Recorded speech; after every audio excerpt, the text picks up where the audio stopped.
आज तो बच्चे इतने अग्रेसिव हो जाते हैं कि उल्टा हाथ भी उठा देते कई बार। ऐसा क्यों हो रहा है? ये होने का सबसे पहला रीजन ब्रेन का सिंपल सा नियम है, input is equivalent to output. Number 2 कि आज बच्चों के पास इन्फोबेसिटी है, obesity of the information, and इसलिए as a mother as a father कई अगर किसी से पूछा जाए कि आपने बच्चे पैदा क्यों किए, एक बहुत एक क्रिटिकल क्वेश्चन है, तो उनके पास कोई जवाब नहीं रहता। मम्मी पापा का जो पेरेंटिंग है उसका मेन 3 पर्पस है, and that is RHS।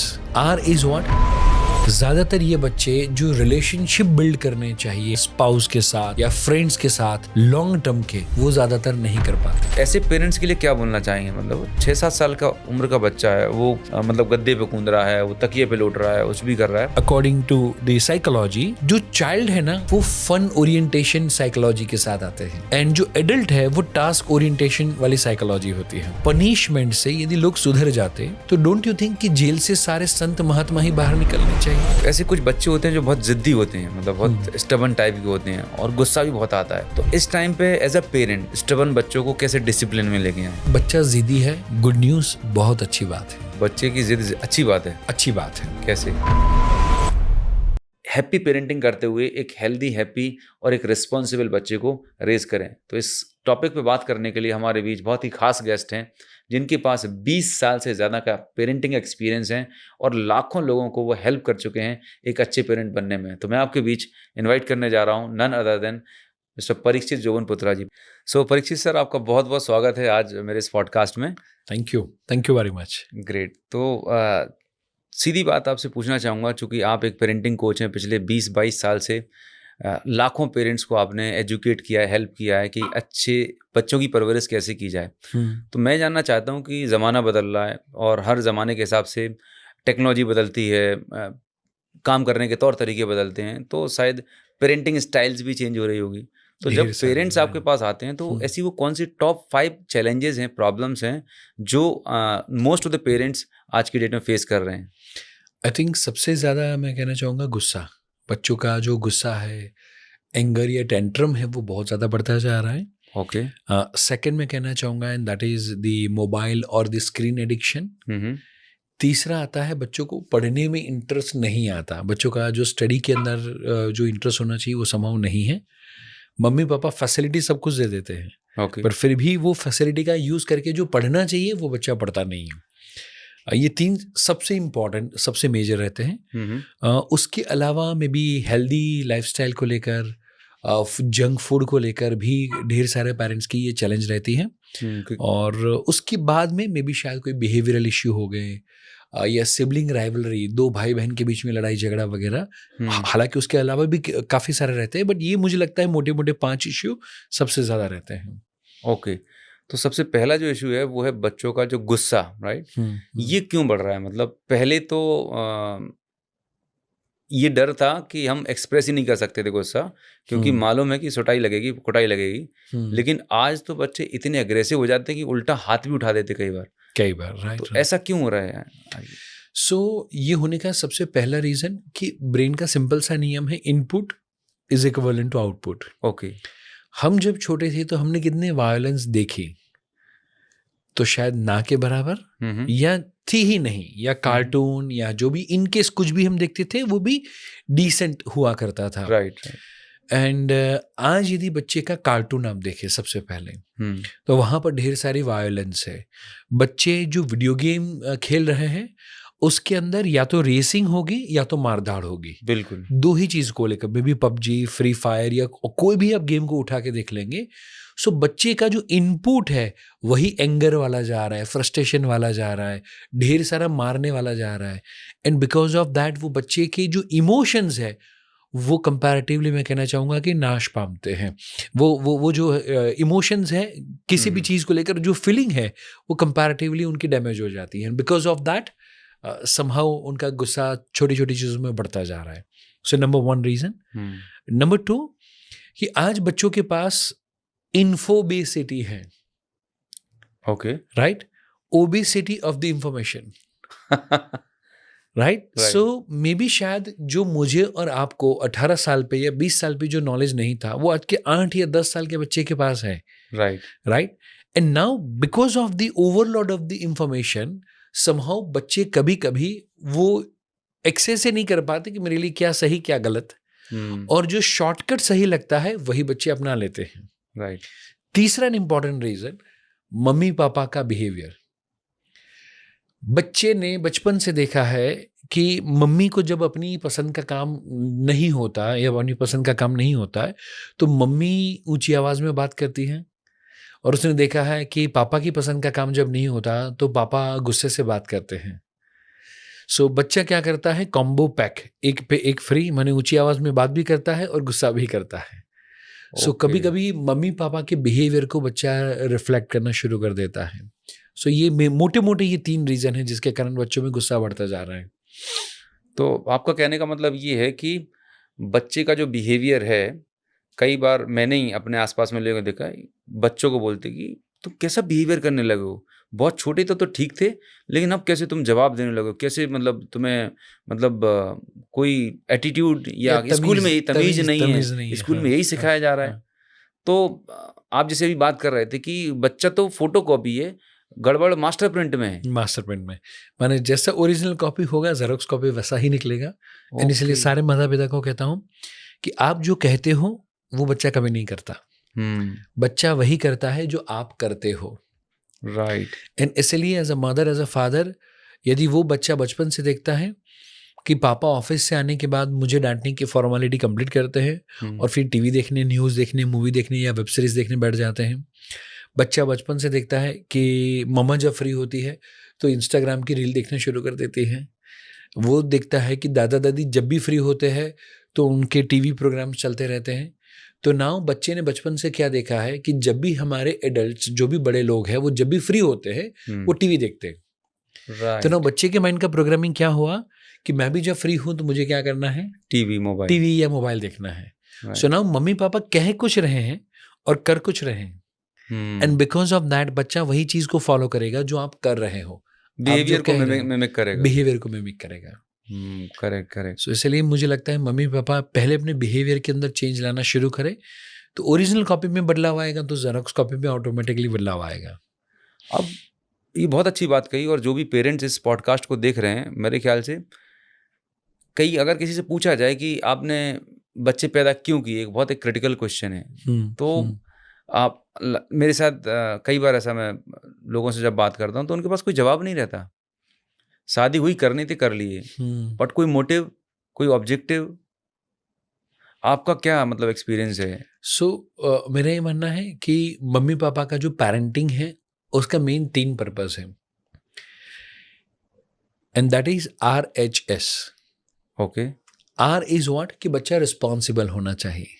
Right, parenting का main purpose is RHS। R is what, responsible हो। राइट। बच्चा सोए उठे खाए पिए वो सारी चीजें अपने आप कर पाए, होमवर्क से लेके बाकी की सारी चीजें अपने आप कर पाए, इंडिपेंडेंटली कर पाए, वैसा बच्चा होना चाहिए। एंड इसीलिए ज्यादातर कई बार क्या कहता हूँ कि बच्चा जब दुनिया में आता है वो 100% डिपेंडेंट है, खाने के लिए, पीने के लिए, सुसु पॉटी के बाद सफाई के लिए भी मम्मी पापा के ऊपर डिपेंडेंट है। राइट। वो जो 100% डिपेंडेंट बच्चा है वो बच्चा 100% इंडिपेंडेंट हो जाए। राइट। माने किसी भी चीज के लिए उसको आपकी जरूरत ना पड़े, एंड वो जर्नी को आप एंजॉय करें, एंड बच्चा आपकी कंपनी को एंजॉय करे, तो वो बच्चा 100% रिस्पॉन्सिबल हो गया। सो ये एक रियल पेरेंटिंग है। Okay. Number 2, and that is happy. बच्चा रिस्पॉन्सिबल है, सही समय पे सोना उठना खाना पीना सब कर रहा है, होमवर्क भी टाइम से कर रहा है, बट बच्चा डिप्रेस है तो राइट। सो यहां पर हमारा सेकंड पर्पस क्या होना चाहिए कि मेरा बच्चा हैप्पी रहना चाहिए। ओके। नाउ हैप्पी हो गया, अब ढेर सारे ऐसे भी लोग होंगे या बच्चे होंगे कि जो कमाए धमाए कुछ भी नहीं फिर भी हैप्पी रहते हो, मार्क्स कम आए, फेल हो जाए, बट फिर भी वो हैप्पी रहे, तो क्या वो चलेगा? Answer is no. बच्चे साथ साथ में क्या होना चाहिए, अपने सपने या अपने फ्यूचर फैमिली के सपने पूरे कर पाए, उतना तो सफल भी होना चाहिए। एंड इसीलिए as a mother as a father, बच्चा सिर्फ सक्सेसफुल हो बट हैप्पी ना हो तो भी नहीं चलेगा, रिस्पॉन्सिबल हो और हैप्पी ना हो तो भी नहीं चलेगा, अकेला हैप्पी हो और रिस्पॉन्सिबल और सक्सेसफुल ना हो तो भी नहीं चलेगा। So as a mother as a father हम ये 3 पर्पस के साथ पेरेंटिंग करने की शुरुआत करें, and that is RHS। Great. तो पेरेंटिंग के टाइम पे बच्चों की एज के हिसाब से हमारा बिहेवियर कुछ अलग होना चाहिए कि बच्चे की उम्र इतनी हो तो हमें कैसे टेक केयर करना है, फिर जो थोड़ा सा 10-12 साल का हो टीनो, अलग अलग टाइम पे अलग अलग तरह की रिक्वायरमेंट रहती है कि सेम तरीके का एटीट्यूड रहना चाहिए। जैसे बच्चे को छोटा था, 2 लाफा लगाते थे, मार कूट देते थे, और वही एटीट्यूड 17-18 साल का हो रहा है, वही एटीट्यूड रखना चाहिए। What is the right approach? Right. So simple सी बात कहना चाहता हूँ, बच्चा जैसे जैसे बड़ा होता है, हमारा पेरेंटिंग भी बड़ा होना चाहिए। ओके। राइट, बच्चा बड़ा हो जाता है बट हमारा पेरेंटिंग करने का जो तरीका Pattern. है वो पैटर्न वो छोटे बच्चे जैसा ही रहेगा। तो समहाउ फिर वो बच्चा मुंह पे बोलना शुरू करता है कि अब मैं बड़ा हो चुका हूँ, रिबेलियस अब हो जाते हैं। रिबेलियस हो जाता है। इसलिए ज्यादातर क्या होता है, रिबेलियस हो जाता है, यस। रिलेक्टेंट हो जाता है, आर। ओके। एंड तीसरा आर आता है, दैट इज कॉल्ड बच्चा रिएक्ट करना शुरू कर देता है। और वहां पर बड़ी तकलीफ होती है, बड़ी पेरेंट्स को तकलीफ होती है, चुभता है, मतलब 100%। 4 लोगों के बीच में मतलब बेइज्जती कर देता है, मतलब माय गॉड।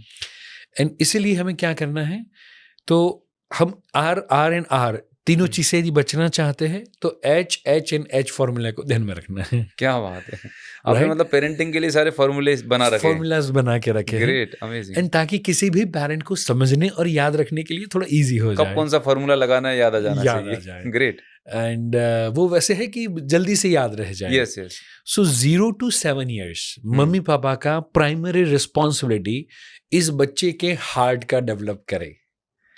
0 to 7 के बीच में यदि आपका बच्चा है तो बच्चा मैक्सिमम खुश रहे, इमोशनली, साइकोलॉजिकली, फिजिकली आपसे ज़्यादा टच में, आपसे ज़्यादा कनेक्टेड रहे, वो मम्मी पापा की पहली रिस्पॉन्सिबिलिटी है। 0 to 7। 0 to 7 के बीच में। ओके। अब ये समय पे बच्चा यदि आराम से उठता है तो कोई चिंता की बात नहीं है, वो धमाल मस्ती करता है, आपके ऊपर घोड़ा तकिया फाइटिंग वो होना ही चाहिए, वो धमाल मस्ती करेगा, जितना आपके साथ कनेक्टेड रहेगा उतना उसका हार्ट का डेवलपमेंट अच्छा होगा। हार्ट का डेवलपमेंट का दूसरा पैरामीटर यदि हम देखें तो यदि आपके बच्चे का कोई फेवरेट टॉय है और घर पे कोई मेहमान का दूसरा किसी का बच्चा आए, तो आपने बच्चे को बोला या वो बच्चे ने वो बोला कि मुझे ये टॉय चाहिए, तो बच्चा खुशी से उसको दे दे। माने उसके अंदर किसी को देखकर जेलसी की भावना ना हो, एंड अपनी चीज वस्तु आराम से किसी को दे दे, हंसते हुए खुशी के साथ, तो बच्चे का हार्ट डेवलपमेंट 100% हमने किया हुआ है। क्या बात है, मतलब this is a test to check whether your kids heart और इमोशंस आर डेवलप और नॉट। वाओ। एंड वो तभी होगा जब हमने as a mother, as a father, number 1 हमने बच्चे को अटेंशन दिया हो कोई भी काम को लेकर। नंबर 2, हम बच्चे के काम से हम खुश रहे हो। आपने देखा है बच्चा जब छोटा होता है क्या करेगा, कुछ भी करेगा आपके पास आएगा। कि देखो मैंने ये ड्राइंग किया, देखो मैंने ये साइकिल चलाया, देखो मैंने ये किया वो किया, तोड़ेगा तो भी लेकर आएगा कि देखो पापा टूट गया ना। उस समय पे बच्चे को खुश करने के लिए आपका सबसे इंपॉर्टेंट काम, बच्चे के लिए आप खुश होना शुरू करो। सो बच्चे ने कुछ भी किया एंड आप जब खुश हुए, आई कांटेक्ट हुआ, स्माइल हुआ, एंड तब बच्चा दिल से सेटिस्फाइड होता है, हार्ट का डेवलपमेंट होना शुरू होता है, इमोशनल कनेक्शन होना शुरू होता है। एंड यदि ये 5 या 7 साल के अंदर यदि हमने ये नहीं किया, और ये बच्चा जब बड़ा हो जाता है, ये बच्चा जिंदगी भर और किसी के ऊपर ट्रस्ट नहीं कर पाता, और किसी के साथ जो इमोशनल अटैचमेंट होना चाहिए वो डेवलप नहीं कर पाता। ज़्यादातर ये बच्चे जो रिलेशनशिप बिल्ड करने चाहिए स्पाउस के साथ या फ्रेंड्स के साथ लॉन्ग टर्म के, वो ज़्यादातर नहीं कर पाते, क्योंकि जो प्राइमरी हार्ट डेवलपमेंट था वो समहाउ मिसिंग है। ओके। नाउ जब ये हो जाए, यदि मम्मी पापा धमाल मस्ती करे, उसको टाइम ज़्यादा बिताए, उसके साथ हैप्पीनेस के साथ लाइक उसको देखे, आई कांटेक्ट करे, और वो हो जाए, तो 8 साल से लेके मैंने 7 to 14 अब मम्मी पापा का दूसरा रिस्पॉन्सिबिलिटी आएगा, and that is H for what, head development. Okay. अब हेड के अंदर क्या आएगा, तो हार्ट के अंदर था love and connection, love and connection feel होना चाहिए। नाउ यहां पर क्या होना चाहिए, तो होना चाहिए रूटीन एंड डिसिप्लिन, R&D। सो यहाँ पर अब as a mother and as a father छोटे बच्चे को रूटीन में लाने की ज़रूरत नहीं है। अभी छोटे मम्मी पापा मेरे पास काउंसलिंग में आए, बोले बच्चा होमवर्क नहीं करता, हैंड राइटिंग नहीं है, डिसिप्लिन में फॉलो नहीं करता है, अच्छे से रूटीन को फॉलो नहीं करता है, स्कूल में शांति से बैठता नहीं। मैंने बोला एज क्या है? बोले 4.5 साल। मैंने बोला तो आप 4.5 साल लेट हो गए, क्योंकि आपको रोबोट लेने की ज़रूरत थी। Very true. राइट। वो 7 साल का बच्चा वो धमाल मस्ती करे, रूटीन को फॉलो ना करे, चलेगा। बट नाउ जो बच्चा 7 साल का हो चुका है, अब as a mother as a father it is our duty कि हम बच्चों को रूटीन देना शुरू करें। एंड जो भी आपने प्रॉब्लम पूछे, मैंने आपको प्रॉब्लम बताए, मे बी बच्चे का खाने पीने का, बच्चे का सोने का, बच्चे का स्टडी का, एंड बच्चे का स्पोर्ट्स का। मैं कहता हूं आपके पॉडकास्ट के माध्यम से आपके सारे माता पिता ये 4 टाइमिंग सेट कर ले, रूटीन सेट कर ले, तो बच्चे को डिसिप्लिन में लाने की ज़रूरत नहीं पड़ेगी, वो ऑटोमेटिकली हो जाएगा। और मम्मी पापा को जो भी प्रॉब्लम हो रहा है वो इसीलिए हो रहा है कि या तो सोना या उठना टाइम से नहीं है, या फिर नंबर 2 खाना पीना टाइम से नहीं है, या फिर नंबर 3 होमवर्क टाइम से नहीं है, एंड नंबर 4 फिजिकल एक्टिविटी वो बच्चा नहीं कर रहा है। तो as a mother as a father ये टाइम को हम डिसाइड करें और ये टाइम को हम उससे फॉलो करवाए। इतने बजे बेटा सोने का टाइम हो गया, बेटा इतना बजे उठने का टाइम हो गया, बेटा 12:30 बजे से पहले, जैसे हमारे घर के अंदर 12:30 बजे से पहले screen is not allowed. So specifically ढेर सारे बच्चों को आप देखते हैं कि जैसे ही सैटरडे संडे हो तो, या दिवाली वैकेशन या समथिंग कुछ हो, तो जैसे ही सुबह में उठे चाय नाश्ता करके सबसे पहले क्या चालू करते हैं? बोले टीवी चालू करते हैं। बट नाउ क्योंकि हमने अध्याय के लिए ये रूल बनाया कि 12:30 बजे से पहले टीवी और स्क्रीन इज नॉट अलाउड, तो अब वो अध्याय क्या करता है? उठता है, पूजा या भगवान को दर्शन किया, मंदिर में करने के बाद वो बालकनी में जाता है, सूरज देवता को जल चढ़ाया, नाश्ता किया। नाश्ता करने के बाद मैं और मेघा बिजनेस का प्लान कर रहे होंगे, कुछ डिस्कशन कर रहे होंगे, and Adhyay will go to his toy room, and उसका मे बी 10 बजे के आसपास से लेके 12:30 पौने 1 बजे तक वो उसका सेल्फ के साथ का टाइम है, खुद के साथ का टाइम है। वो खुद के साथ, खुद के टॉय से वो खेलता रहेगा। इन केस यदि वो बोर हुआ तो अपने दोस्त को फोन करके बुला लेगा। बट 12:30-1 बजे से पहले छुट्टी के दिन भी TV is not allowed, screen is not allowed. तो वो नियम हमने बनाया, 6 महीने तक फॉलो करते गए। अब हम नहीं भी होंगे तो भी 12:30 बजे तक टीवी चालू नहीं होता। क्या बात है, very nice. That is real discipline, that is real discipline. So routine हम बनाए ये 4 चीज़ों को लेकर, खाने पीने को लेकर, सोने को लेकर, स्पोर्ट्स को लेकर, स्टडी को लेकर। ये चीज़ हो जाए तो बच्चे के अंदर डिसिप्लिन ऑटोमेटिकली आ जाएगी। सो R&D कंप्लीट हो गया, एंड जब R&D कंप्लीट हो गया, बच्चे के अंदर ये 4 चीज़ों का सॉल्यूशन आ गया। नाउ अब बच्चा 14 तक पहुंचा, तो नाउ मम्मी पापा का अब काम क्या है? हैंड को डेवलप करना। 14 to 21, okay, that is for the hand development. Hand is for what? Skills and performance, S&P. Skills and performance. So now skill क्या है? तो बच्चे, आपने देखा होगा कि ढेर सारे जो बच्चे हैं वो गलत राह पे चले जाते हैं, राइट? मे बी दोस्तों के साथ या कहीं ना कहीं पे वो कुछ गलत काम कर लेते हैं। ये क्यों? क्योंकि उनका हाथों का डेवलपमेंट नहीं हुआ। माने ये समय पे बच्चा अपनी टैलेंट को दिखाना चाहता है, बच्चा वो कुछ है वो जताना चाहता है। अब ये समय पे बच्चे को आपका लव और आपकी एडवाइस की ज़रूरत नहीं है, उसको फ्रीडम की ज़रूरत है, उसको एक्साइटमेंट की ज़रूरत है, उसको थ्रिलिंग की ज़रूरत है। अब नाउ यदि उसको अच्छे काम से नहीं मिलेगा तो वो बुरे काम से भी एक्साइटमेंट फील कर लेगा। मतलब एनर्जी है, उसे डायरेक्शन चाहिए, सही डायरेक्शन नहीं दोगे तो किसी अलग डायरेक्शन में गलत डायरेक्शन में चली जाएगी। Very true, right? So now अब यहाँ पर जब हम स्पेसिफिकली बात कर रहे हैं कि ये समय पे हम बच्चे की स्किल डेवलपमेंट के लिए क्या करें, तो बच्चे के अंदर जो भी आपको टैलेंट लगती है, बच्चा जो भी काम अच्छे से कर रहा है, उसको लेकर 2, 3, 4 स्किल्स को हम डेवलप करें। फॉर एन एग्जाम्पल, जैसे आप डायबिटीज रिवर्सल कोच है, मैं पेरेंटिंग कोच हूँ। अब नाउ मैं आपको बताऊं, हमारे पास ये जो नॉलेज है और जो टैलेंट है ना, उसका कोई पैसा नहीं देगा। मम्मी पापा को कहना चाहता हूं, टैलेंट का एक भी रुपया नहीं है। वो टैलेंट को जब आपने स्किल में कन्वर्ट किया कि पॉडकास्ट पे कैसे बात करें, वीडियो पे कैसे बात करें, जूम मीटिंग पे कैसे बात करें, पब्लिक स्पीकिंग, ये सारी स्किल को जब वो टैलेंट के ऊपर आपने लगाया तो ये टैलेंट दुनिया तक पहुंच पाएगी। Right. And maximum mummy papa जो गलती करते हैं वो 14, 15, 16, 17, 18, 19, 20 तक बोलते पढ़ो पढ़ो पढ़ो पढ़ो पढ़ो पढ़ो। अब ना बच्चे का कोई रियल स्किल डेवलप ही नहीं हुआ है, उसके अंदर एक्साइटमेंट तो है, एंड इसीलिए वो बुरे दोस्तों की सोबत में smoking, drinking, may be drugs, may be racing, nowadays teenage के हाथ में यदि बाइक आ जाए तो रेसिंग करते हैं। ये सारी चीज़ें क्यों हो रही हैं? जस्ट बिकॉज कि उसका स्किल डेवलपमेंट नहीं हुआ। सो मेरे हिसाब से बच्चे के अंदर एवरी ईयर 1 या 2 स्किल डेवलपमेंट का plan, SDP, skill development plan होना ही चाहिए। एंड यदि मम्मी पापा बच्चे की स्किल डेवलप करना शुरू कर देते हैं तो ही बच्चा अपनी टैलेंट को सही दिशा में यूज कर पाएगा। तो इस तरह से मतलब एक सही तरीका है, अलग अलग एज ग्रुप पे अलग अलग अप्रोच। क्या बात है। तब 21 पे बच्चा इंडिपेंडेंट हो जाएगा। Very nice. मतलब एक रिस्पॉन्सिबल किड आपने रेज कर लिया, कर दिया कि वो एंड हैप्पी एंड सक्सेसफुल भी, हैप्पी एंड सक्सेसफुल भी। ग्रेट। इसलिए जनरली कहता हूँ कि parenting is a 21 year project. Okay. If you do it right and if you don't do it right, it is a life time project.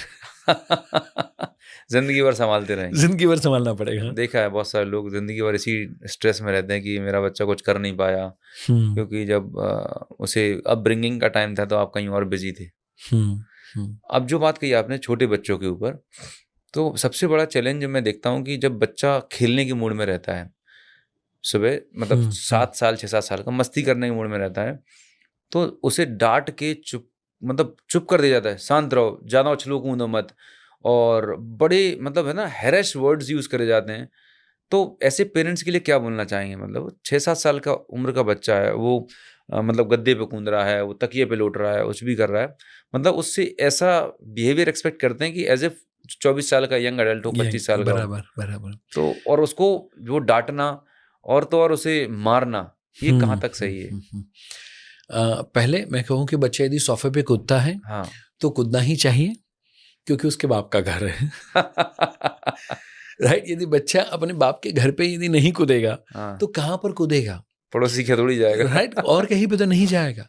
So very first thing, अच्छा है कि यदि बच्चा धमाल मस्ती करता है, हंसता है, कूदता है, उसका मतलब कि वो मेंटली फ्री है, मेंटली रिलैक्स है। बड़ा होने के बाद मेरे ऊपर, आपके ऊपर, बाकी सभी लोगों के ऊपर तो जिम्मेदारी आने ही वाली है। राइट। एंड इसीलिए बच्चों का अकॉर्डिंग टू द साइकोलॉजी, जो चाइल्ड है ना, वो फन ओरिएंटेशन साइकोलॉजी के साथ आते हैं। राइट। एंड जो एडल्ट है वो टास्क ओरिएंटेशन वाली साइकोलॉजी होती है। सो एक बच्चा है, वो रोटी खाना नहीं चाहता, वो रोटी खाते खाते मजे करना चाहता है। हाँ, हर काम में उसे मजा चाहिए, मजा चाहिए। तो वो क्या करेगा?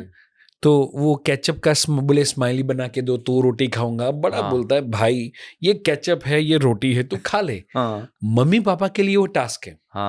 बच्चे के लिए क्या है? फन है। मम्मी पापा होमवर्क करवाना क्या है? मम्मी पापा के लिए टास्क है। बच्चे के लिए क्या है? फन। अब बच्चा होमवर्क के वक्त क्या करेगा? मस्ती करेगा, बातें करेगा, इधर उधर की बात करेगा, कुछ भी करेगा। और यदि उसको पता चल गया कि ये बापू सेहत के लिए तो हानिकारक है, दुखी आत्मा है, हंसता नहीं, बोलता नहीं, तो फिर क्या बोलेगा? मामा सुसु, राइट, मुझे भूखी लगी है, वैसा करके वहां से खड़ा होकर चला जाएगा। पेट दुख रहा है, कुछ भी करके बहाना बना के वहां से चला जाएगा। सो बच्चा नहाते वक्त भी नहाना नहीं चाहता, मजे करना चाहता है। अरे बाप रे बाप, यस राइट। टॉय लेके साथ में नहलाएगा, कुछ भी करेगा, और आप बोलते फेंक दे, ये नहीं करना है। My God. तो हमें ये ध्यान में रखना है मम्मी पापा के तौर पे, बच्चे के साथ जब हम कोई भी काम करें। तो एग्जाम्पल के तौर पे आदि जब छोटा था, इनफैक्ट हालांकि अभी भी छोटा है, 8 ईयर्स का, बट जब उसको ब्रश वगैरह की हम हैबिट डेवलप कर रहे थे, तो मैं वही बोलता था कि चलो बेटा कीटाणु के साथ डिशुम करके आते हैं। राइट। दांतों के कीटाणु को डिशुम करके सबका सफाया कर देते हैं, चलो। तो नाउ अब वो बच्चे के साथ जब भी वो अध्याय को ब्रश घुमाया जब छोटा था, तो मैं अंदर डिशुम वैसी आवाज भी कर रहा हूँ। तो it is called the gamification. Now अब बिकॉज ऑफ दैट गेमिफिकेशन बच्चे के लिए ब्रश करना इज इंटरेस्टिंग, पनिशमेंट नहीं हो, पनिशमेंट नहीं है। और यदि वही चीज़ को मम्मी पापा ने मार के, अभी जैसे one of the parent counselling के लिए आए थे, बोले सर आप बोलते हो कि बच्चों को मारना नहीं चाहिए, बट मेरे पापा ने तो मुझे बहुत मारा है। बहुत And सुटाई आज पड़ी। मुझे ये लगता है कि मैं यदि सफल हुआ हूँ तो जस्ट बिकॉज ऑफ कि मुझे मार पड़ी हुई यस थी। यस यस, ये बहुत कॉमन स्टेटमेंट है। कॉमन स्टेटमेंट है, राइट। एंड तब मैंने उनको कहा कि यस यू आर राइट, क्योंकि आपको अभी दूसरा अनुभव नहीं है, ओके, प्यार का अनुभव नहीं है, इसीलिए आपको ये लग रहा है कि आप जो सफल हुए हो वो डांट और मार के कारण ही हुए हो। Very first thing. Second and most important thing, punishment से यदि लोग सुधर जाते तो डोंट यू थिंक कि जेल से सारे संत महात्मा ही बाहर निकलने चाहिए? पर वो छोटा चोर बड़ा चोर बन के बाहर निकलता है। हाँ ये तो है। राइट। सो पनिशमेंट हालांकि वहां पर देनी जरूरी है, ये फिलोसॉफी हम बाहर की दुनिया में यूज नहीं कर सकते, हाँ। बट मैं घर की बात कर रहा हूं। तो मैंने जब उनको कहा कि यस यू आर राइट कि चलो आप डिसिप्लिन में रहे, डांट के कारण मार के कारण बहुत ज्यादा मार पड़ी है, वो जो मुझे बेल्ट से मारा पड़ती थी, बोले फुटपट्टी से मारा पड़ती जो थी, हाथ में आ जाए उससे जो मार भी पड़- हाथ में आया, कुछ नहीं आया तो फिर जूते से मारा पड़ती थी। तब मैंने उनको कहा now just tell me the truth right now, how is your relationship with your dad? क्या आपको आपके पापा के लिए रिस्पेक्ट है? तो 100% होगा, but my question to you is, आपने कब पापा को जादू की झप्पी दी थी? आप अपने पापा को रिस्पेक्ट करते हो? माई क्वेश्चन टू इज, कितना प्यार और टाइम देते हो?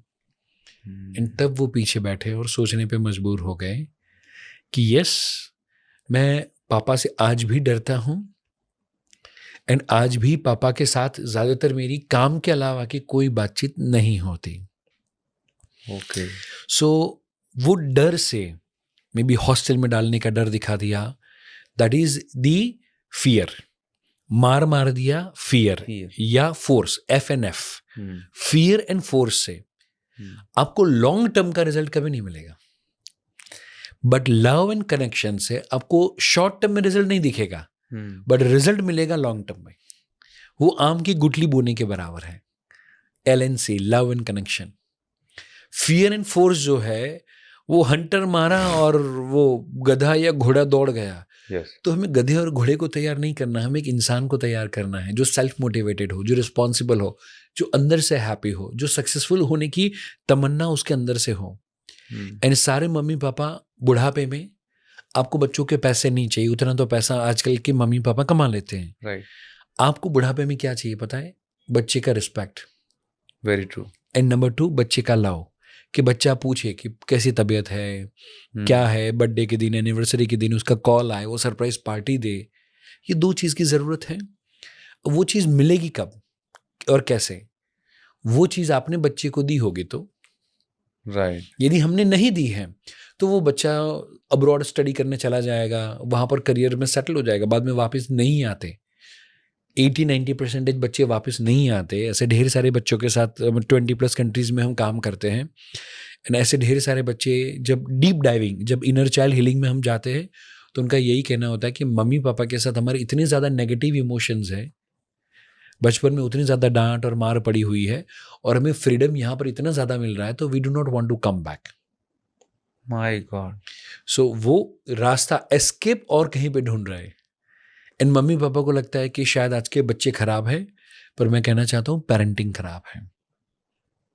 ब्लेम बच्चों पे कि आज की औलाद बर्बाद निकल गई, कपूत निकल गया, यस, ये हमें टेक केयर नहीं कर रहे। बट पेरेंटिंग यदि रॉन्ग होगा तो रिजल्ट रॉन्ग ही आएगा ना। वो बबुल डालेंगे, फिर अपेक्षा करेंगे कि आम का पेड़ हो, तो वो कहाँ से होगा?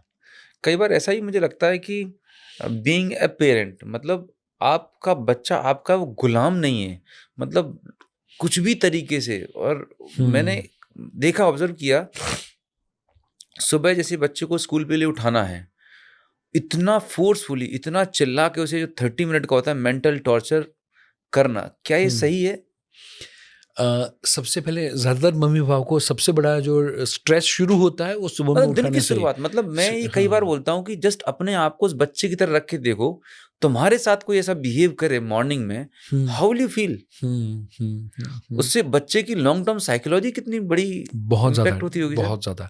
तो आपकी पॉडकास्ट के माध्यम से हम इसका सॉल्यूशन दे देते हैं, प्लीज प्लीज सोल्यूशन राइट? दें, बहुत लोगों की सो जिंदगी, बच्चों की लाइफ से हो सकती है। राइट, एंड इसके लिए सबसे इम्पोर्टेंट चीज़ कि उठ जा, स्कूल का टाइम हो गया, कुंभकर्ण ये चीखे चिल्लाए डांटे धमकाए, उसकी जगह पर बच्चे के बाजू में हाँ। 10 मिनट पहले जादू की झप्पी देकर सो जाए। बच्चे को उठाना नहीं है, बच्चे के बाजू में जाके आप सो जाए। उसको जादू की झप्पी दी, उसके सर पे, उसके पीठ पे आप 5 मिनट 7 मिनट हाथ घुमाते रहें और जय श्री कृष्ण, जय सिया राम, ईश्वर अल्लाह गॉड जिसे जिसमें भी मानते हैं वो हम नाम लेते रहे। एंड या फिर कुछ नहीं तो मेरा प्यारा बच्चा, मेरा बब्बर शेर, हाँ, मेरा हाँ। गुड्डू, मेरा मोनू, मेरा सोनू वगैरह वगैरह वो हम करते रहे। एंड 5-7 मिनट जब उसको लव एंड कनेक्शन फील होता है, उसके बाद में आप कहें कि बेटा चलो अब हमारा उठने का समय हो गया है। एंड यू विल सी कि उसके साथ लव एंड कनेक्शन हो गया। उसके बाद में जब आप उसको कुछ भी इंस्ट्रक्ट करेंगे, कुछ भी एडवाइस देंगे, तो वो मानने के चांसेस 80% से ज़्यादा बढ़ जाएंगे। राइट। तो 10 मिनट चीखो चिल्लाओ, उसकी जगह 10 मिनट आप भी स्ट्रेस फ्री रहो, बच्चा भी स्ट्रेस अपना फ्री खुद का रहेगा। दिन खराब किया और उसको स्ट्रेस में, प्रेशर में भेज रहे हैं आप स्कूल। यस, एंड इसके कारण आप देखेंगे कि अब आजकल छोटे बच्चों में स्ट्रेस, टेंशन, डिप्रेशन, एंग्जाइटी बढ़ तो रहा है। नाउडेज अभी आपने देखा होगा कि छोटी उम्र के अंदर बच्चों को हार्ट अटैक आ रहे हैं बिल्कुल आ रहा है। Because of the morning stress, because of the morning stress. अच्छा, माँ बाप खुद नहीं उठना चाहते कि खुद रील चलाएंगे 12-1 बजे तक, सुबह जल्दी उठ रहे हैं, अलार्म लगाया, खुद की इरिटेशन, खुद की फ्रस्ट्रेशन उन मासूम बच्चों पर निकाल रहे निकल होते हैं। रहती है। यस यस, एंड इसलिए मुझे लगता है कि सुबह में बस प्यार से शुरुआत करें, प्यार से शुरुआत करें, दैट्स इट। मतलब प्यार में बहुत बड़ी ताकत है। बहुत बड़ी ताकत है। आई थिंक जो दवाई में ताकत नहीं है वो प्यार में और दुआओं में ताकत है। डॉक्टर भी तो कहते हैं कि अब बस दुआओं के भरोसे है या Yes, भगवान yes, yes. भरोसे है। तो मुझे लगता है ये मम्मी पापा के प्यार में बहुत बड़ी ताकत है। अब ऐसे कुछ बच्चे होते हैं जो बहुत जिद्दी होते हैं, मतलब बहुत स्टबर्न टाइप के होते हैं और गुस्सा भी बहुत आता है। तो इस टाइम पे एज अ पेरेंट हम अपने गुस्से को कैसे कंट्रोल करें और ऐसे जिद्दी स्टबर्न बच्चों को कैसे डिसिप्लिन में लेके आएं? सबसे पहले कि ज़्यादातर मम्मी पापा को लगता है कि बच्चा जिद्दी है, ये प्रॉब्लम है। हाँ। ये प्रॉब्लम है। पर मैं आपको एक बात बताऊं, जिद कब टिकती है? मुझे ये टॉय चाहिए, उसकी जिद कब टिकेगी? जब सामने आपकी जिद है नहीं दिला कि मैं टॉय नहीं दिलाऊंगा। प्यार कब टिकता है? जब सामने से कोई प्यार करे। गुस्सा कब टिकता है? जब सामने वाला भी गुस्सा करे। सामने वाले ने गुस्सा ही नहीं किया, हमने किसी को प्रपोजल दिया प्यार के लिए और सामने वाले ने एक्सेप्ट ही नहीं किया, तो महीना, 2 महीना, 4 महीना, 6 महीना, साल, उसके बाद में प्यार नहीं टिकेगा। राइट। सेम जिद टिक रही है, उसका मतलब क्या है कि मम्मी पापा भी जिद्दी हैं। Very first thing. Number 2 and most important thing, बच्चा जिद्दी है, गुड न्यूज, बहुत अच्छी बात है। बच्चे की जिद अच्छी बात है। अच्छी बात है। कैसे? यही जिद जो भी लोग सफल हुए हैं, जो भी लोग सफल हुए हैं, सभी को कहेंगे तो 2 ही चीज कहेंगे कि नंबर 1 मेरे अंदर सफल होने की जिद थी, वेरी ट्रू, एंड नंबर 2 मैंने किसी की चीज मानी नहीं थी। एब्सोल्युटली, मतलब ये तो मैं देख रहा हूँ कि मेरे साथ भी ऐसा होता। With me, with each and every successful person, Elon Musk से लेके धीरूभाई अंबानी से लेके सबको पकड़ेंगे, जिद्दी तो रहे वो, कहीं ना जिद्दी कहीं। रहे हैं। एंड हाँ। नंबर 2 उन्होंने किसी की बात नहीं मानी। तो जब मेरा बच्चा मेरे साथ ऐसा बिहेव करे तो पहली चीज मुझे मन ही मन में खुश होना चाहिए। हाँ, कि एक अच्छा कैरेक्टर है ये। एक अच्छा कैरेक्टर है। अब मुझे उसको डायरेक्शन अच्छी देनी है। हाँ, वो जो जिद जिद का है डायरेक्शन। वो मुझे डायरेक्शन चेंज करने पे फोकस करना है। 99% पेरेंट्स जिद को खत्म कर देते हैं, उसके अंदर वो जो फर्मनेस है, जो डिटर्मिनेशन है, उसको खत्म कर देते हैं। एंड नंबर 2, ना बोलने की जो क्षमता है उसको खत्म कर देते हैं। आज सारे पेरेंट, मैं पूछना चाहता हूँ, कमेंट के अंदर टाइप करके बताएं, आज एज जब हमारी डांट के थ्रू, मार के थ्रू जो हमारी परवरिश हुई, आज मैक्सिमम लोग अग्री करेंगे कि हम ज़्यादातर किसी को ना बोलने में बहुत हिचकिचाते हैं। शायद हम बड़े लोग अपफ्रंटली ये एज पे बड़े होने के बाद, इंडिपेंडेंट होने के बाद भी किसी को ना प्यार से ज़्यादातर नहीं बोल पाते, और उसके कारण ज़्यादातर लोगों को स्ट्रेस आता है।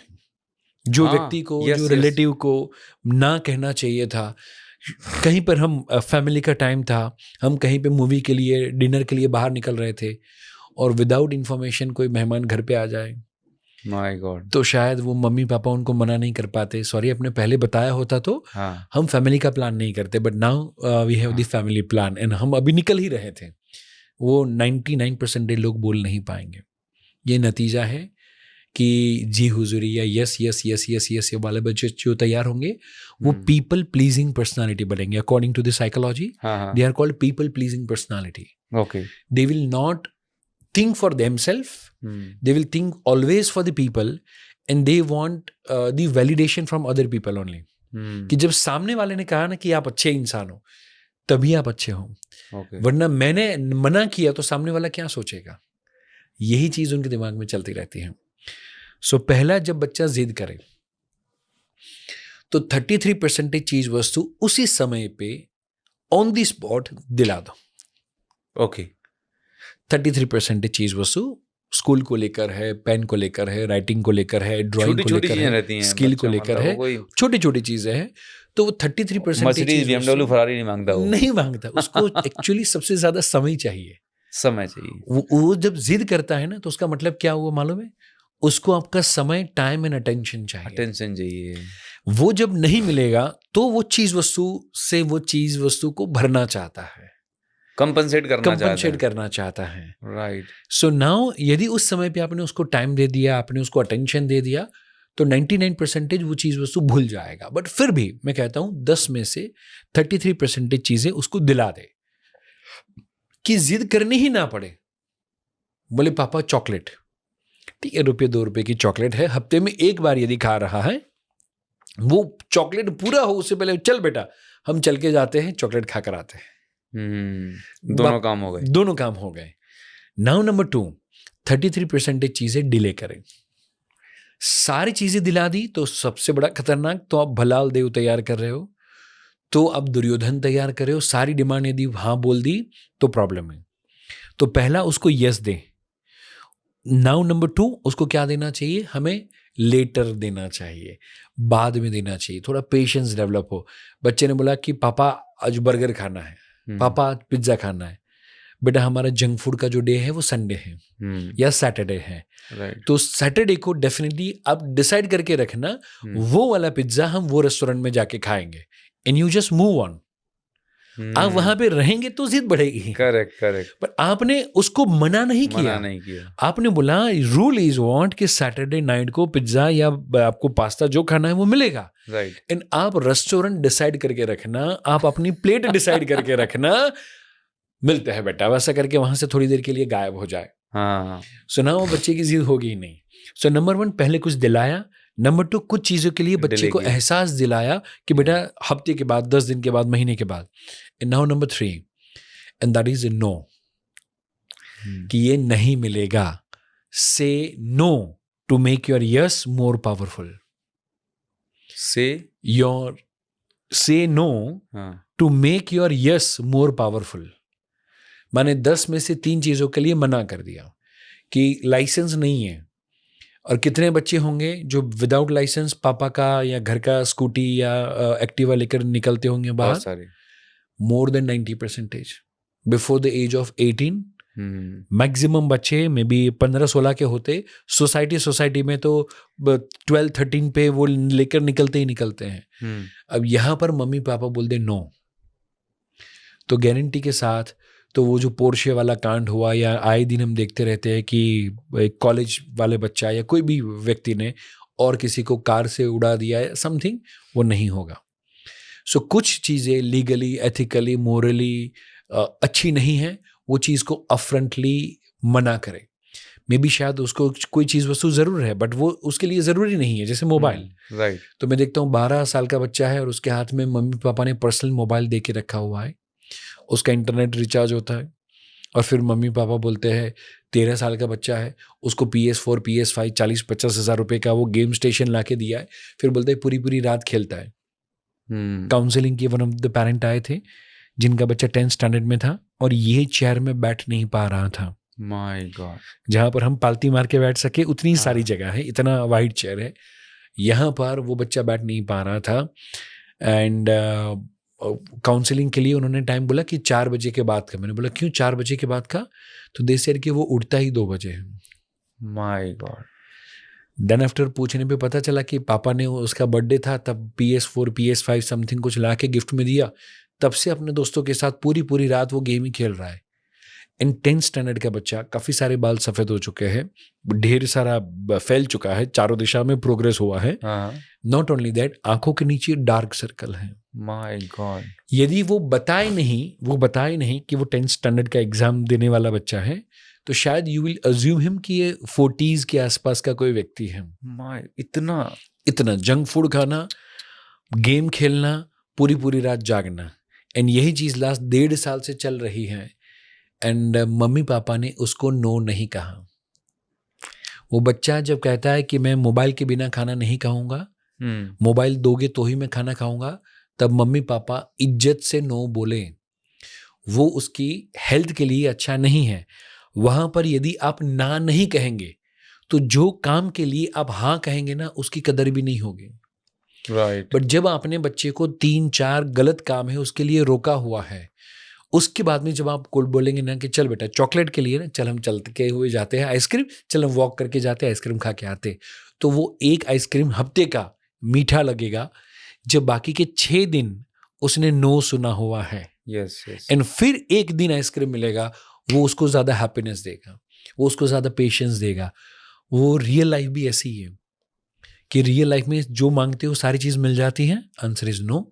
मे बी शायद हम फर्स्ट बार जब मिले, इसका रिनोवेशन चल रहा था, हमने मेहनत भी किया, राइट, दोनों का एफर्ट था, दोनों का एनर्जी था, बट समहाउ वो पॉडकास्ट इतना टाइम देने के बाद भी नहीं बन पाया, शूट प्रॉपर वे में नहीं हो पाया। करेक्ट। तो नाउ हमारे लिए ये लेटर हो गया। राइट, हमने मे बी उसके आई थिंक 3-4 महीने, 2-3 महीने तो एटलीस्ट हो गए। उसके बाद में अभी हम ये पॉड शूट कर रहे हैं। तो इतना सब कुछ होने के बावजूद भी ऐसा हो सकता है। बट जो बच्चे ने बचपन में नो नहीं सुना है, जो बच्चे ने लेटर का एक्सपीरियंस नहीं किया है, वही बच्चे जब उनका अच्छा रिजल्ट नहीं आता सुसाइड कर लेते हैं। राइट। कोई लड़की ने मना किया, उसके ऊपर कुछ एसिड फेंकना या उसको हैरेस करना, मेंटली, फिजिकली, इमोशनली, वैसे वो कदम उठाने शुरू करते हैं। वो कौन से बच्चे हैं? ऑलवेज यस बच्चे। So if you want to kill your child, मैं कहूँगा मोरालिटी से ऑलवेज यस। वो बच्चा बड़ा होके गारंटी के साथ दुर्योधन जैसा बन जाएगा। वो बच्चा बड़ा होके भलाल देव जैसा बन जाएगा, जेलेसी से भरा हुआ होगा। इसके लिए ना और थोड़ा बहुत डिले, ये 2 चीज़ वस्तु मम्मी पापा को 33। क्या बात है, बहुत ही खूबसूरत फॉर्मूला बताया जिद्दी बच्चों को हैंडल करने का। 33%, अमेजिंग। मतलब ये वो नॉलेज है, विजडम है, मेरे ख्याल से हर एक कपल को, हर एक इंडिविजुअल को शादी करने से पहले पता होनी चाहिए कि जब वो पेरेंट्स बनेंगे या वुड बी पेरेंट बनने वाले होंगे, तो जो नन्ना बालक या बिटिया आने वाली है उसकी कितनी खूबसूरत परवरिश हो सकती है। वाकई में सर आप तो बहुत नेक काम कर रहे हैं। मेरे ख्याल से ये चीज़ हमारे स्कूलिंग सिस्टम में, एजुकेशन सिस्टम में एग्जिस्ट ही नहीं करती। अदरवाइज कॉलेज टाइम पे ये सिखाना शुरू कर देना चाहिए। तो बहुत ज़्यादा चेंज आ सकता है, पूरी सोसाइटी में कितना बड़ा चेंज आएगा। 100%। इसलिए जे कृष्णमूर्ति ने एक बड़ी प्यारी सी बात कही हुई थी जी, कि जितनी स्कूल हमारे बच्चों के लिए है, उससे आधी स्कूल यदि पेरेंट्स के लिए और टीचर्स के लिए हो जाए तो हम एक बेहतर समाज की संरचना कर सकते हैं। वाह। एंड वही चीज़ को, वही गोल को आगे रखते हुए we are on a mission कि हमें 10,000 पेरेंटिंग कोच तैयार करने हैं। क्या बात है, ग्रेट। एंड वी वांट कि हर स्कूल के अंदर जैसे एक एसएस के टीचर हो, साइंस के या मैथ्स के टीचर हो, वैसे ही एक पेरेंटिंग के टीचर, पेरेंटिंग कोच हर स्कूल में होने चाहिए। बिल्कुल। एंड जब वो हो जाए, 10,000 कोच तैयार हो जाए, 2035 तक आने वाले 10 साल का टारगेट है, उसके बाद में वी वांट कि हम गवर्नमेंट के पास जाएं और पेरेंटिंग की मिनिस्ट्री बननी चाहिए। क्या बात है। तब जाके तकरीबन 1.5 मिलियन स्कूल्स है। यदि गवर्नमेंट का इंटरवेंशन आएगा, गवर्नमेंट यदि इन्वॉल्व होगी, यदि ऐसी कोई मिनिस्ट्री बनेगी, तो ही हम 1.5 मिलियन स्कूल्स तक जा सकते हैं। Very true. सो मुझे लगता है ये काम के लिए ढेर सारे लोगों की दुआओं की ज़रूरत है। नहीं बिल्कुल, और जो भी लोग इस पॉडकास्ट को देख रहे हैं, मेरी तो यही आपसे रिक्वेस्ट है कि आप परीक्षित जी को फॉलो कर सकते हैं, क्योंकि उनका काम बहुत ही पावरफुल है। और आप ये पॉडकास्ट जो है उन सब लोगों के साथ शेयर करें जिनके छोटे बच्चे हैं या जो पेरेंटिंग की प्रोसेस में हैं, या किसी की भी आप हेल्प करना चाहते हैं कि वो एक अच्छे happy and healthy and responsible child को रेज करें। तो सर, मेरा अगला सवाल ये है कि जो बच्चों की जो परवरिश होती है वो माँ और पिता का एक जॉइंट वेंचर है, राइट? तो कई बार देखा है कि हस्बैंड वाइफ आपस में जो झगड़ा कर रहे होते हैं, एक दूसरे से जो टोन में बात कर रहे होते हैं बच्चों के सामने, राइट? क्या इसका इम्पैक्ट उनकी पर्सनल लाइफ पे पड़ता होगा? सो बहुत ही पावरफुल और मुझे लगता है बहुत ही ज़्यादा रिलेवेंट क्वेश्चन है मैक्सिमम कपल्स के लाइफ के लिए। तो पहला कहना चाहता हूँ, ये पेरेंटिंग है, ओके। मदरिंग और फादरिंग नहीं है। ओके। ज़्यादातर घरों के अंदर जो ये इश्यूज आते हैं वो तभी आते हैं कि सारी जिम्मेदारी बोले मम्मी की,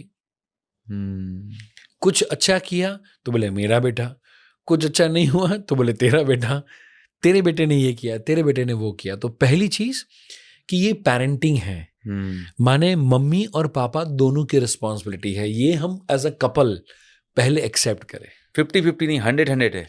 दोनों का 100-100 है, हाँ, राइट? सो मैं जो अच्छा कर सकता हूं वहां पर मैं 100 करूं, राइट। इन वाइफ जो अच्छा कर सकते हैं वहां पर वो 100% करें। एग्जाम्पल के तौर पे मैं मेरी बात करूं तो अध्याय को दौड़ाना, उसके साथ धमाल मस्ती करना, कुश्ती करना, तकिया फाइटिंग करना, स्टोरी सुनाना, उसको सुबह में स्कूल के लिए तैयार करना, उठाना, नहलाना और स्कूल बस तक छोड़ के आना। यदि स्कूल बस मिस हो जाए तो स्कूल तक छोड़ के आना, दैट इज माई रिस्पॉन्सिबिलिटी। क्या बात है, इतनी सारी रिस्पॉन्सिबिलिटी आपका। ये सारी नहीं है, राइट? ये रात का और सुबह का ही टाइम है जो हर माँ पापा दे सकते हैं। राइट। रात को घर पे जाने के बाद का टाइम है धमाल मस्ती का, तकिया फाइटिंग का, स्टोरी टेलिंग का, जो रात का मेरा 1-8 घंटे का रूटीन रहता है अध्याय के साथ। और दूसरा रूटीन है सुबह का, जो जनरली 6:30 के आसपास उसको उठाना होता है। एंड वो मेरे साथ भी होता है कि उसको उठना नहीं है, बिकॉज बच्चे को नींद चाहिए। एंड इसीलिए मैं क्या करता हूँ, तकरीबन 6:15 बजे मेरा अलार्म बजता है। सो मैं पानी पी के फ्रेश होके उसके पास जाके मैं लेट जाऊंगा। 5 मिनट 7 मिनट उसको जादू की झप्पी देके उसके सर पे हाथ घुमाते घुमाते घुमाते घुमाते कहूँगा चलो बेटा उठने का टाइम हो गया। एंड उसके बाद में मैं उसको सीधा लेकर शावर में चला जाऊंगा। Very nice, right? सो उसको तैयार करना, 7:30 7:15 के आसपास उसका फिर वो बस आएगा, वो गया, उसके बाद में मेरा टाइम है। फिर मैं या तो वॉक पे जाऊंगा, मेडिटेशन करूंगा, ब्रीदिंग करूंगा या जिम करूंगा, कुछ ऑल्टरनेट कुछ ना कुछ जो मन में आया वो करूंगा 1-2 घंटे के लिए, और फिर ब्रेकफास्ट करके ऑफिस पे। सो ये टाइम जो है सुबह में 6-7 बजे बच्चे का, वो ज़्यादातर माता पिता में से खास करके पिता वो दे सकते हैं। ओके। तो वहाँ पर मम्मी रिलैक्स रहेगी, बिकॉज ज़्यादातर मैंने देखा है कि मम्मी के ऊपर किचन का में भी ढेर सारी वर्किंग मदर्स भी होती हैं, तो उनको ऑफिस के पहले सारा काम निपटाना है। काम वाला आएगा नहीं आएगा, कुक आया नहीं आया, ढेर सारे काम होते हैं। तो एज अ हस्बैंड के तौर पे मैं ये चाहता हूँ कि मेघा मेरी वाइफ मॉर्निंग के टाइम पे वो रिलैक्स रहें, ताकि उनकी मेंटल हेल्थ अच्छी हो। राइट। एंड मैं वहाँ पर थोड़ा पीछे हो जाऊँ अध्याय के लिए, एंड वो आगे आ जाए। करेक्ट। अब ना जो बिजनेस की बात आती है तो मैं आगे आ जाता हूँ। एंड अभी जब अध्याय स्कूल से आएगा तो तब से लेके रात तक, शाम तक वो पीछे रहेंगे अपने काम के लिए, अपनी हॉबी के लिए, अपने पैशन के लिए वो पीछे रह जाएंगे, और वो अध्याय को ध्यान देंगे एंड वो वहाँ पर फोकस करेंगे। जैसे मैं घर पे जाऊँगा, इट इज़ माई ड्यूटी कि मैं अब मम्मा को रिलैक्स करूं। मैं कहूँगा कि अब आपको थोड़ा म्यूज़िक सुनना है, आरती करनी है, भजन करना है, सिंगिंग करना है, आपकी हॉबी को पूरा करना है, नाउ यू डू इट। अच्छा, इंसान को लगता है कि मैं ऑफिस से थका आ रहा आया हूँ और अब ये घर पे ये करना पड़ रहा है, तो मज़े की बात क्या है पता है? अब पूरी दुनिया को देते हैं बेस्ट ऑफ यू। जैसे हम अभी पॉडकास्ट शूट कर रहे थे, एकदम सूट बूट सब देख कर मीटिंग में जाएंगे, क्लाइंट को मिलेंगे, तो क्या करेंगे हम? पूरी दुनिया को क्या देते हैं? हमारा best of you. May be शादी में जाएंगे तो पैजामे में, नाइट ड्रेस में नहीं जाएंगे, बेस्ट ऑफ द बेस्ट कपड़े में जाएंगे। Now my question to you is, आप पूरी दुनिया को देते हैं बेस्ट ऑफ यू, तो डोंट यू थिंक आपका बच्चा भी 1 घंटे के लिए तो आपका बेस्ट ऑफ यू डिजर्व करता है? 90% से ज़्यादा लोग अपने पूरी दुनिया को बेस्ट ऑफ यू देते हैं, घर पे आके रेस्ट ऑफ यू देते हैं, बचा कुचा बचा बसा कुचा हुआ देता खाना। है। माय एंड गॉड, कुछ कम नसीब लोग होते इट्स हैं वेरी ट्रुथ बॉम्ब। जो वर्स्ट ऑफ यू देते हैं, एंड दैट इज कि पूरा फ्रस्ट्रेशन, Yes. पूरा एंगर, वो सब लेके घर में इमोशनल वॉमिट करने के लिए ही आते हैं, अपनी भड़ास वो सब निकालने के लिए ही। मे बी ढेर काफ़ी लोग जो आते हैं वाइफ के ऊपर हाथ उठाते हैं, बच्चों के ऊपर हाथ उठाते हैं, राइट? वो भड़ास निकालने के लिए घर पे वो कोई साइकोलॉजिकल सेंटर नहीं है कि जहाँ पर आप आपकी भड़ास निकालने के लिए जाए, राइट? उसके लिए कोई काउंसलर के पास जाए, कोई साइकेट्रिक के पास जाए और कोई मेडिटेशन सेंटर में जाए। बट मैं कहना चाहता हूँ दुनिया को हम उतना ही बेस्ट ऑफ यू दें, उतना ही टाइम, एनर्जी, काम धंधे के पीछे और बाहर दुनिया को दे, कि जिसके बाद हम आधा घंटा वाइफ को, आधा पौना घंटा बच्चे को, मैंने टोटल 1-1.5 घंटा हम हमारे फैमिली को बेस्ट ऑफ यू दे पाए। उतनी एनर्जी रहे तब तक बाहर काम करे, उसके बाद में तुरंत घर पे आ जाए। क्या बात है सर, बहुत ही खूबसूरत, मुझे कई बार, ब्यूटीफुल लर्निंग। राइट, मुझे कई बार लोग कहते हैं, जस्ट इसके अंदर एड ऑन करना चाहूँगा, बोले मेरा तो नेचर ही गुस्से वाला है। काफ़ी सारे पापा आते हैं, हाँ, बोले मेरा तो नेचर ही ऐसा है। तो वो पापा को मैं एक चीज़ कहता हूँ सुनो पापा लोग, कि सांप कैसे चलता है? सब टेढ़ा मेढ़ा, राइट? वो सांप टेढ़ा मेढ़ा जो चलता है, जो उसकी प्रकृति में है, वो भी घर में तब घुस सकता है जब सीधा चले। तो आपको परिवार में खुशहाल जीवन जीना है, तो सांप भी घर में सीधा होके जा सकता है। तो आप तो घर में आके सीधे हो जाओ, आप तो सांप से गए गुजरे नहीं हो। क्या बात है। ऐसे पप्पा लोगों के लिए आपने अच्छा कंपैरिजन बताया, उनके दिमाग में सांप चल रहा है। बट ज्यादातर very लोगों का true. क्या है पता है, कि वो ऐसा मान लेते हैं कि गुस्से वाला मेरा नेचर है। नहीं, उसको वो डेकोरेट करते हैं, मतलब as if it is their achievement. Yes, but इसका कितना बड़ा खामियाजा उन्हें भुगतना पड़ रहा है, जो शायद अभी रियलाइज नहीं नहीं हो रहा है। मैं उनको पूछता हूँ कि आपके बॉस के ऊपर भी आप बस वैसे ही गुस्सा करते हो? नो, ट्रैफिक पुलिस जब आपको पकड़ता है था, आप भी उसको वैसे ही बैड वर्ड्स और गाली गलौज और थप्पड़ मार के वहां से सवाल ही निकलते पैदा हो? नहीं होता। बोले नो। हाँ, तो भीगी बिल्ली। एंड तब मैं कहता हूँ ये गुस्सा करना वो आपका नेचर नहीं है। उनकी जो मजबूरी है ना कि उनको आप मिले हो, आप उसका मिसयूज कर रहे हो। राइट। एंड बोले गुस्सा ना आए तो मैं क्या ना बोलूं? मैं बोलता हूँ बोलो, पर सामने जो प्यार है वो भी तो बोलो। गुस्सा भी एक इमोशन है जो निकालना चाहिए, अब बोलते हो, मैं अग्री करता हूँ। बट जब सामने प्यार होता है तो प्यार क्या आप एक्सप्रेस करते हो? तो बोलते नहीं, प्यार सच्चा होगा ना तो बोलने की जरूरत नहीं है। तो मैं बोलता हूँ गुस्सा भी सच होगा तो बोलने की जरूरत नहीं है। एंड एक्चुअली परिवार को हमारे प्यार की और अटेंशन की जरूरत है। आप, मैं, कोई भी बंदे को पूछेंगे आप किसके लिए कमाते हो? बोले परिवार के लिए। यदि टाइम नहीं दे रहे हो, हैप्पीनेस नहीं दे रहे हो और सिर्फ अब पैसे दे रहे हो, तो आप में और एटीएम मशीन में क्या फर्क है? ये तो एक जोक शायद आपने सुना होगा, मजेदार जोक है, कि एक हस्बैंड, शादी हुई, वाइफ बहुत पैसे वाला, 5-7 फैक्ट्री, बहुत काम कर रहा है। वाइफ बोले चलो शॉपिंग के लिए, तो बोले ये पकड़ क्रेडिट कार्ड, ये ड्राइवर, शॉपिंग के लिए जा। वाइफ बोले चलो मॉर्निंग में योगा क्लासेस में चलते हैं, साथ में वॉक करते हैं, कुछ जुम्बा या कुछ ट्राई करते हैं। बोले ये ड्राइवर, ये क्रेडिट कार्ड, तू फीस भर दे और तू चली जा।